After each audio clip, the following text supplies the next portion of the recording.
Awesome. Hello, everybody, and thank you so much for joining us here at another Trivy Office Hours. These happen once a month through Zoom, and then the recording is going to be uploaded to YouTube. So please do bear that in mind in any interaction that this is recorded and uploaded. Also, just generally, if whether or not it's uploaded, just follow our code of conduct, be respectful towards each other. And at the beginning, when you introduce yourself, before you speak, if you choose to unmute yourself, just give a quick intro of who you are, what you're working on, what your interest in trivia is, something like that. So we have a little bit more context. Now, like mentioned, this recording is going to be uploaded. So if you're watching the recording, thank you so much for joining us on YouTube. You can ask questions in the comment section on YouTube, and we will answer them in a separate video afterwards. That's going to be uploaded just in the next couple of days, or once we receive questions in the comment section. You can also, if you want to have a faster reply, you can join us on Slack. The link to our Slack channel, to our Slack community, is below in the description of this YouTube uploading. Now, in this Trivy Office Hour, we're going to see several different demos and going to go also through the latest updates to Trivy, to version 0.37.0 that just got released last night, I believe, from my time zone. Yeah, and if you have any questions, just drop in during the demo or ask afterwards. We will give plenty of time in between the different demos. Yeah, and this is supposed to be really like interactive, so really feel free to post questions in the comments or just unmute yourself and get involved. I have a few things that I want to showcase from the community. So I'm just going to go ahead and share my screen. This will take a second.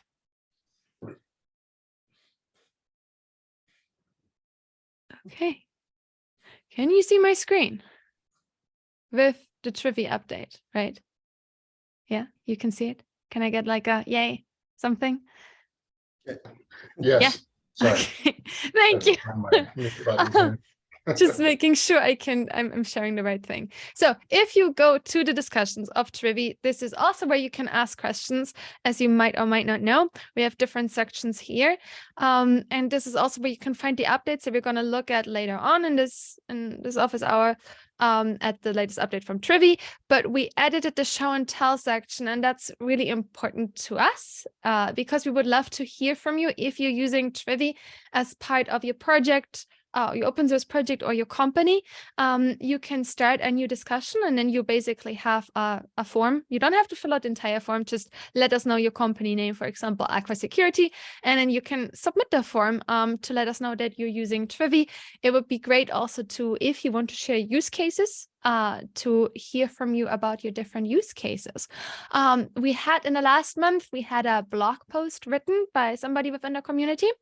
Here, Thomas, I don't know how to pronounce the last name, Rudroff. Anyway, they created this very comprehensive blog post that we're also going to share again in the Slack channel on using the Trivy operator. And these are great case studies because people who are just getting started with Trivy and or the Trivy operator, they can see then how other people are implementing Trivy and the operator and what their workflows and processes are like, which we can't as well, like we can't provide it to the same extent if like from an Aqua perspective, since we're not the end users of our own tools, right? And to that extent. Another thing is we have on the YouTube channel a section with live streams. So we have several live streams scheduled for the next month, 2 for now. Probably more going to show up here.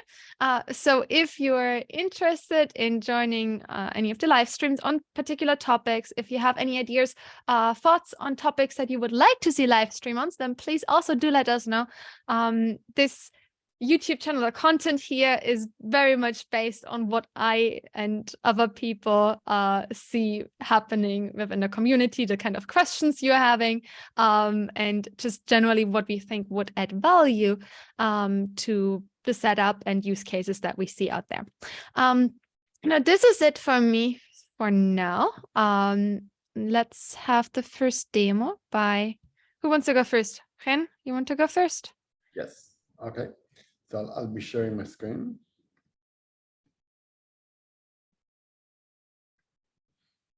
Okay, hi everyone.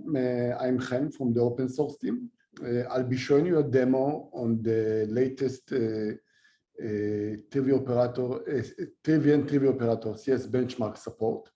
The news here today that we are supporting in-cluster host scanning. We did release a preliminary version of this CS benchmark one release back. The previous version was supported CS benchmark via API only. This time we are completing the CS benchmark scanning support and now enable with host scanning. Okay, I will explain through the demo. Okay, so this is pre-recorded demo, and I will explain while the demo goes through. Okay, so I have here a cluster with 3 nodes. Okay, as you can see. I will start to trigger the Trivy Kubernetes scan in the cluster. So we'll run I'm compiling it for this is before the Trivy release. So I'm running it locally. As you can see, I'm running the minus compliance Kubernetes CS benchmark report. While the Trivy is running, as you can see, we are scanning the node in the cluster. We are collecting information, and eventually this information will be processed into a report.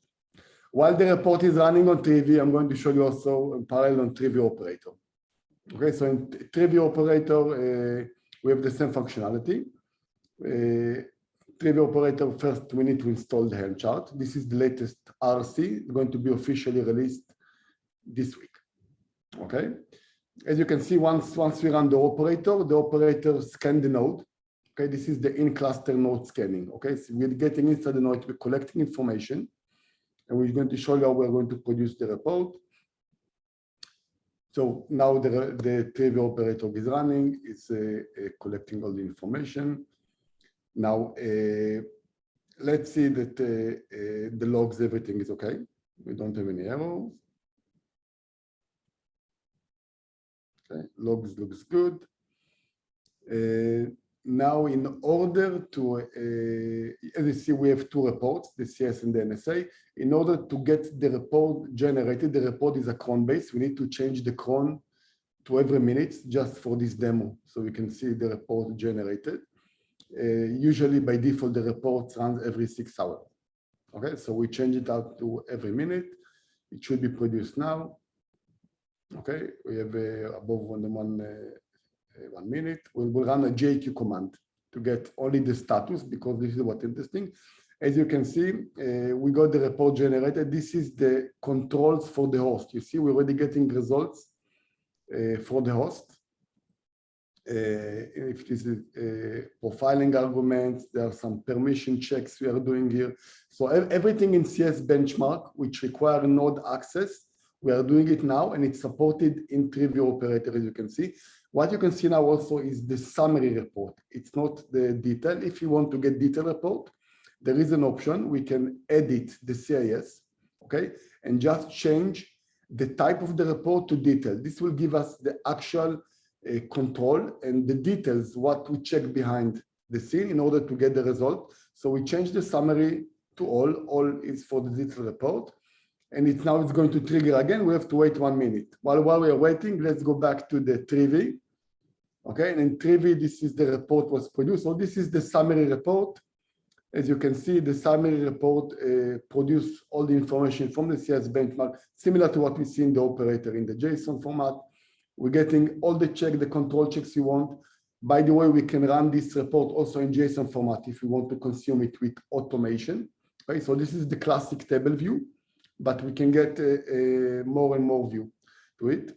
Okay, we're done with the Trivy. Let's go back to the Trivy operator. Let's see if the report was generated in detail. I know that I'm jumping from Trivy to the operator, but I want to show you both in this demo. Okay, so let's take a look at the compliance. It should be generated now because we change it to every minute, if you remember the cron. Okay, let's take a look at generate detailed report. Okay, so I'll just run a JQ command on the status of the generated report. you can see every time the test is failing, we can get the details of the check and what needs to be done to fix it. Okay, everything we see, we have checks related to permission, to file permission, to file ownership, and etc. So this is a full CS benchmark support. You can get the detail or the summary report. It's up to you.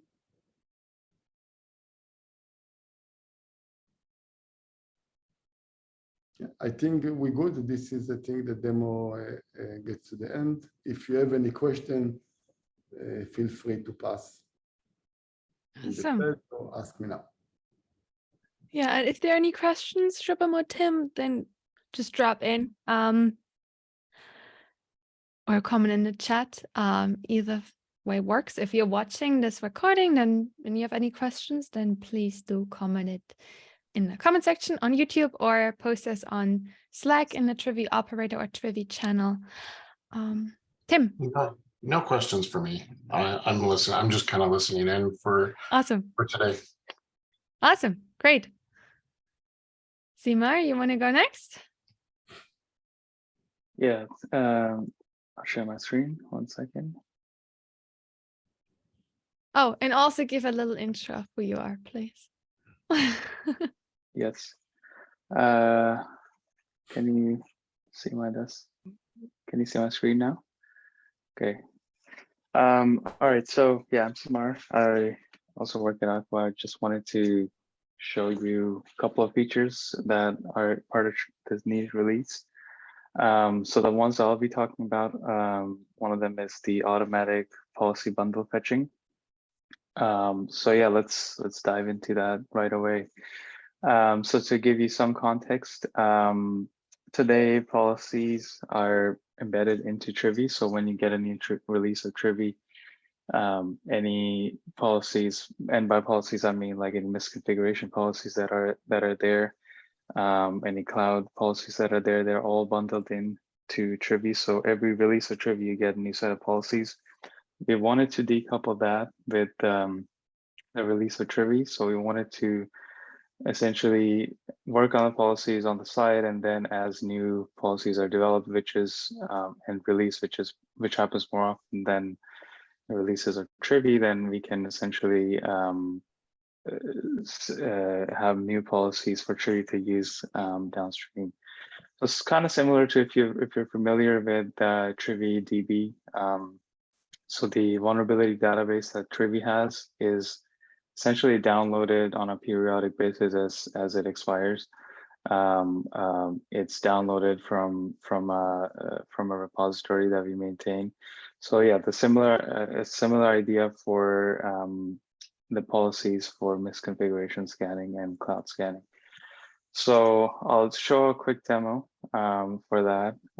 So in this demo, I'll basically show what happens now when you run Trivy, either for the first time or when you have policies that are kind of out of date. So here I'm trying to basically run Trivy, and I'll pause here for a sec. And as you can see, I'm trying to scan directory where a few Docker files live. And then you can see on the top that there was a new message, which is new to this release, that needs to update the built-in policies. And it downloaded the policies, and then it scanned as usual. So the way this works is that every 24 hours, we look for a new bundle, and if there is, we go ahead and download that, which is basically a set of policies that are in there in that bundle. We save it on disk, so that's the path where we save it at. If you go take a look inside what's there, you just see the same policies that are usually. Sorry, 1 sec. My mouse is just frozen on me. So yeah, so kind of like that. And then yeah, that's kind of what happens when a bundle is fetched. So they are persisted on disk, and there's a cache that is valid 24 hours, and every 24 hours you go ahead and check and see if there's something new.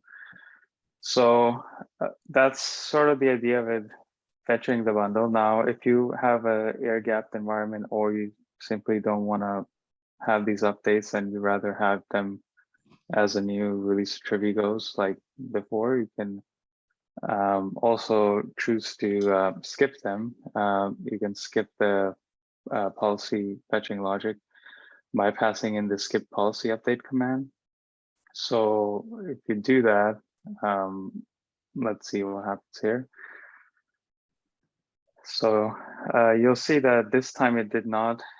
Sorry, that was a little fast. Let me try to show that one more time.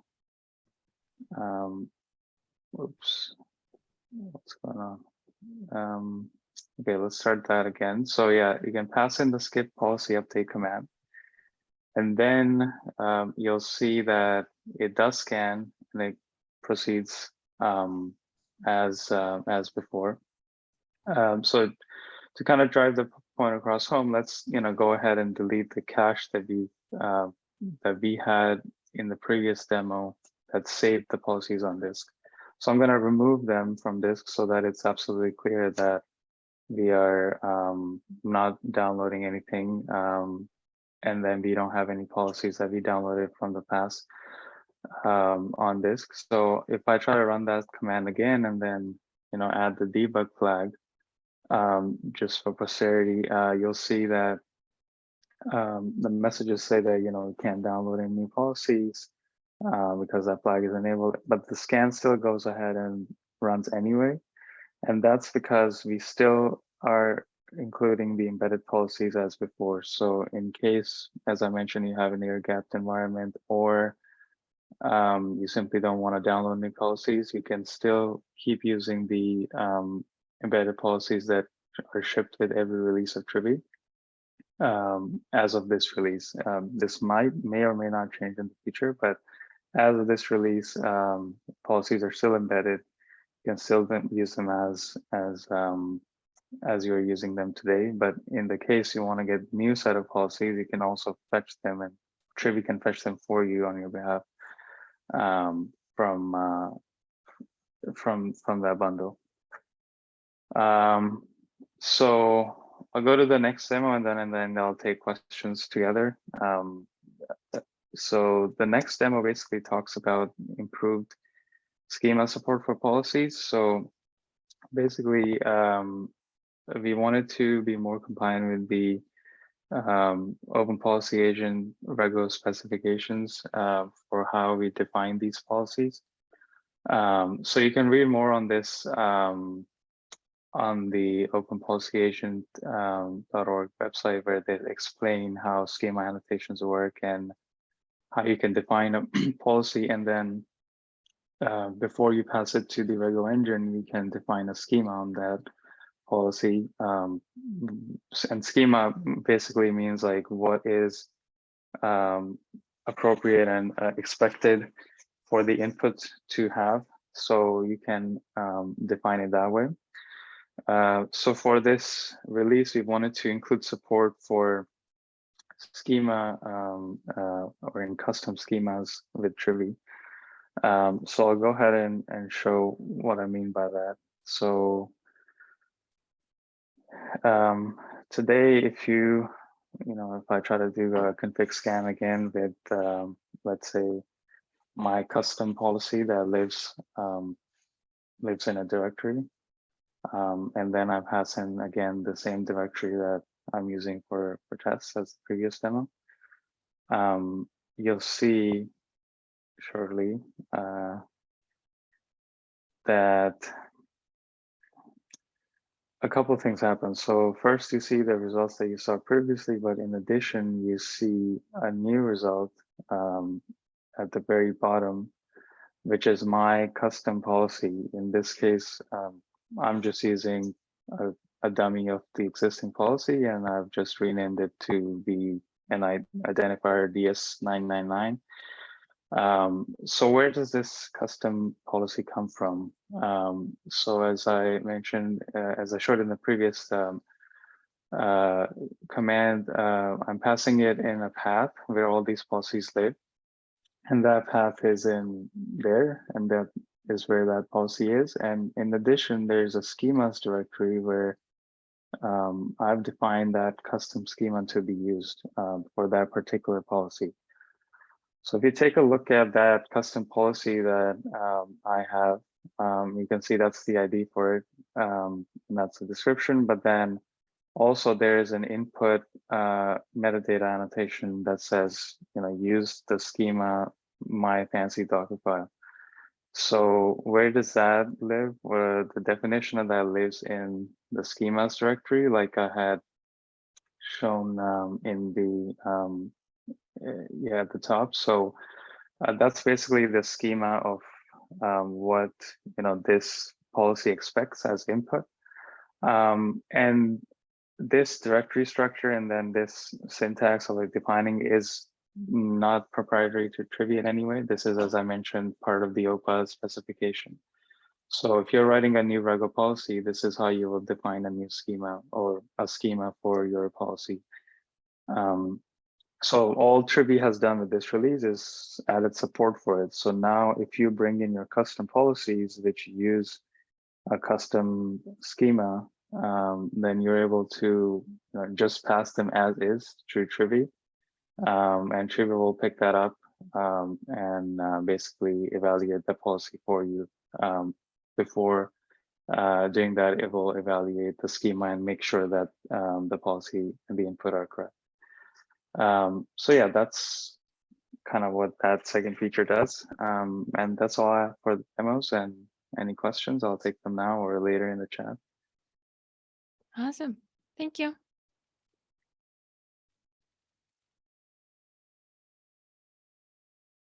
I guess there are none right now. Let me then share my screen and go through the other features of the Trivy release.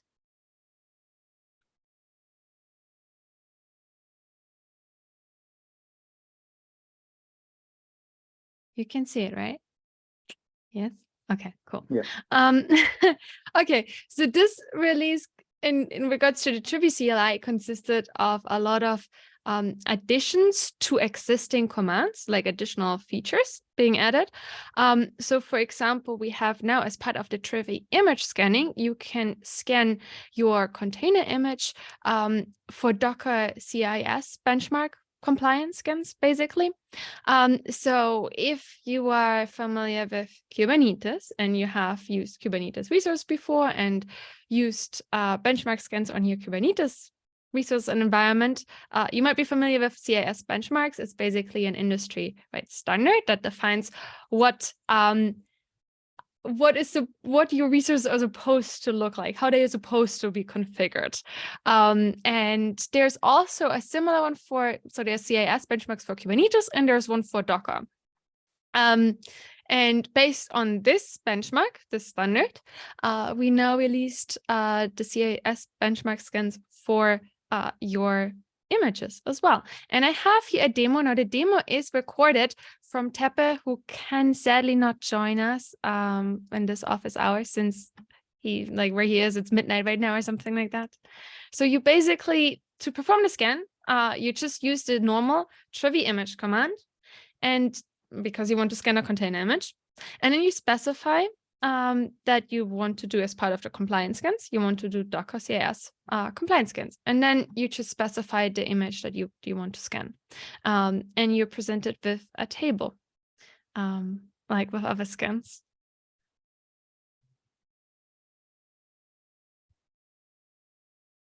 Okay. So this is basically I don't know what the Docker history command does. It showcases modifications to the image.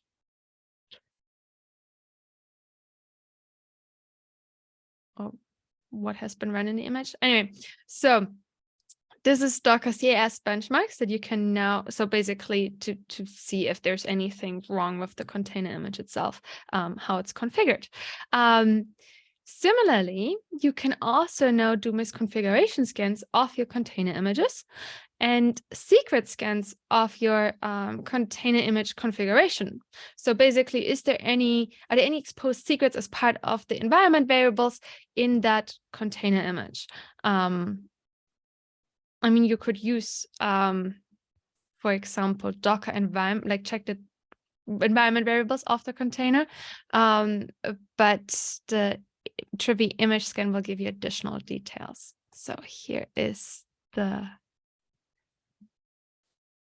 recording for that. Again, it's all part of the Trivy command.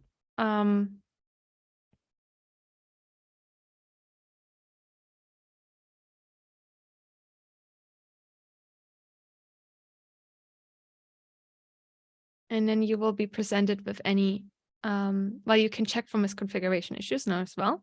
But in this case, for any secrets that are part of the container image that has been added to the container image as part of an environment variable.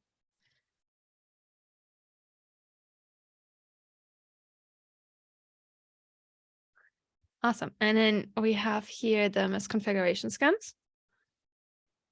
So before you were able to scan your Docker file for misconfiguration issues. So you could say through the Trivy config command, you were able to say Trivy config and then specify either the path to your Docker file or specifically your Docker file that you want to scan. But obviously that required you to have access to the Docker file itself and put the effort in of getting the Docker file to then scan it, right?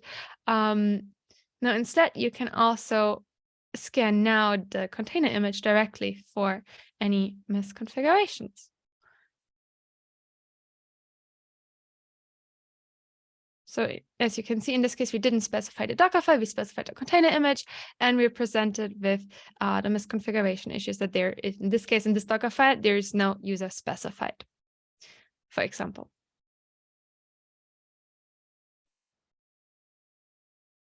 I'm getting used to the Docker history command now.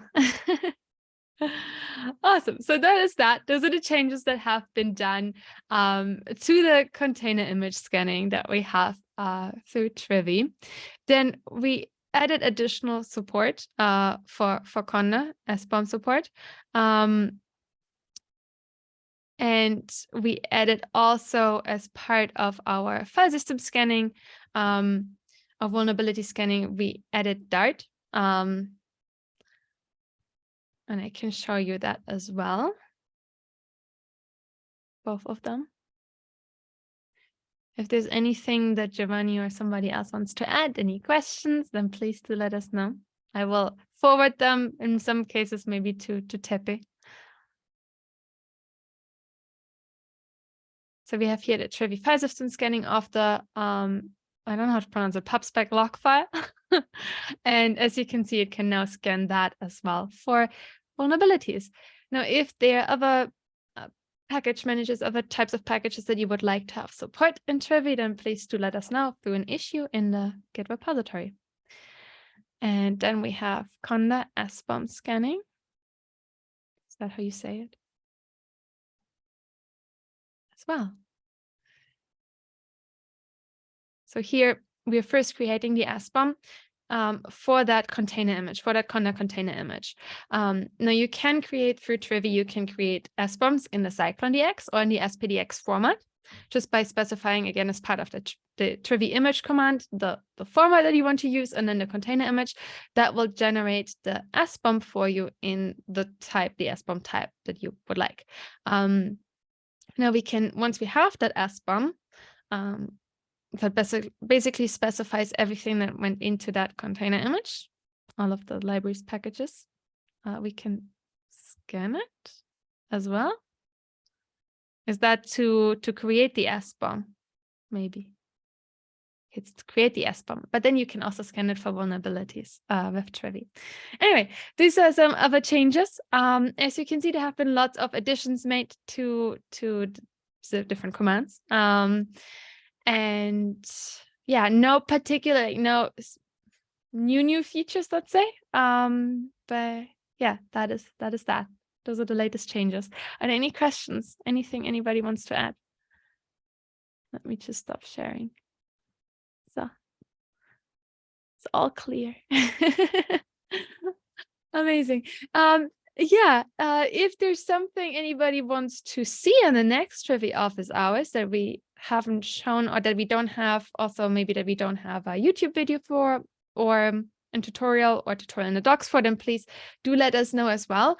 We can also showcase things live here and like live demos in the Trivy Office Hours of things that might be more confusing across the community, or something that might be easier to discuss and have a conversation about live in a call.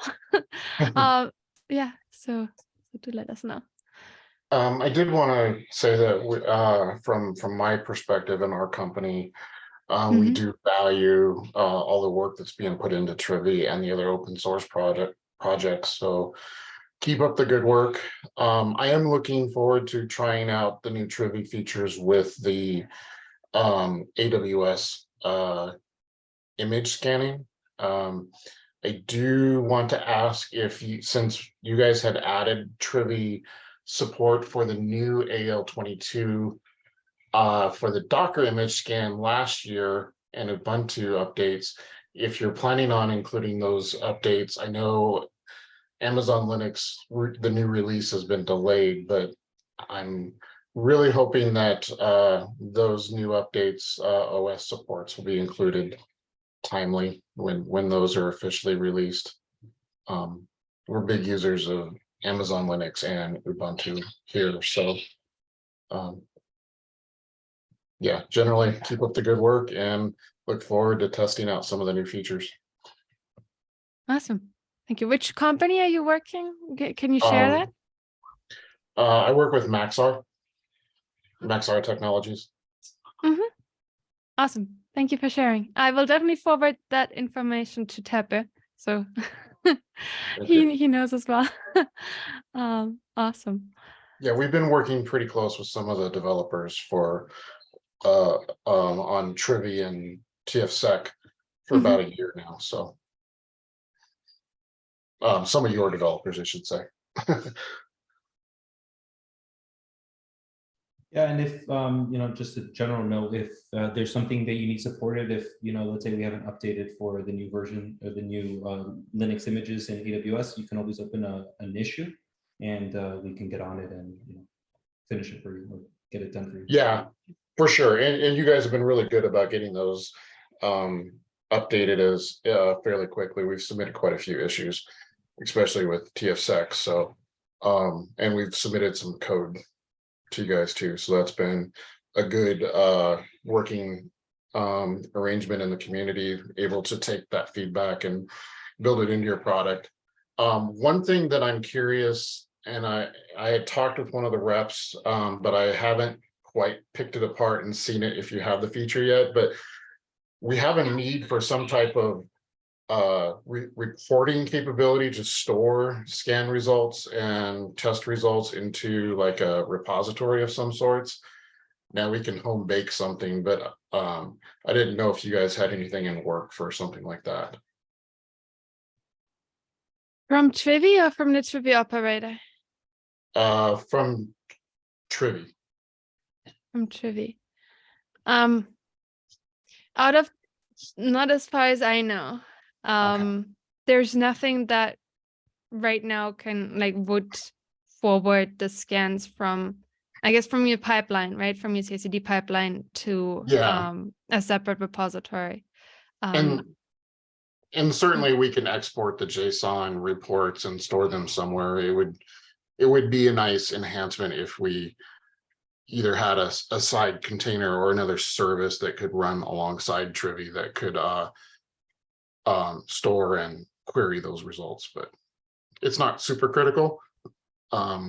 It would be taking Trivy to that next level, I think, but as of right now, for a CI/CD scanner, it's been a great product. So I'm just seeing what Zuma posted in the chat. Do you want to elaborate, Zuma? Yeah, so you could, I mean, I'm not sure exactly what you're trying to send, but you could use this Trivy webhook plugin that we wrote a while ago. That will forward kind of like your results from Trivy to an endpoint. But yeah, it's been a while since we worked on it, so maybe you'll need to go back and see what exactly is your use case and try to help you with that if that's something you need. But in the meantime, you could try it out and see if that gets you Okay. any traction. Yeah, for sure. Yeah, that's good. One other question is kind of related to Trivy, but it's also related to one of the source root scanners, specifically TFSec, but that considering that capabilities inside Trivy for the Terraform scans, that we wanted to be able to enforce exception management expirations as an option for the IAC scanning. So if somebody were to enter an inline code item for an exception, we want to be able to enforce that with the native tool to say, hey, if this exception is, if an exception exists, it must have an expiration date and it must not be expired. Otherwise, we want to fail that scan. We've put wrappers around Trivy to go look for that, but I think we submitted a while back an issue or an enhancement request for that type of operation support.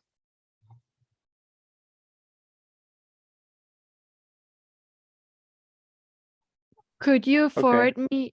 Yeah, pulling up the That- issue. I think I'm familiar with it. It's the inline exceptions for Terraform and for anything IAC, right? CloudFormation. Yeah.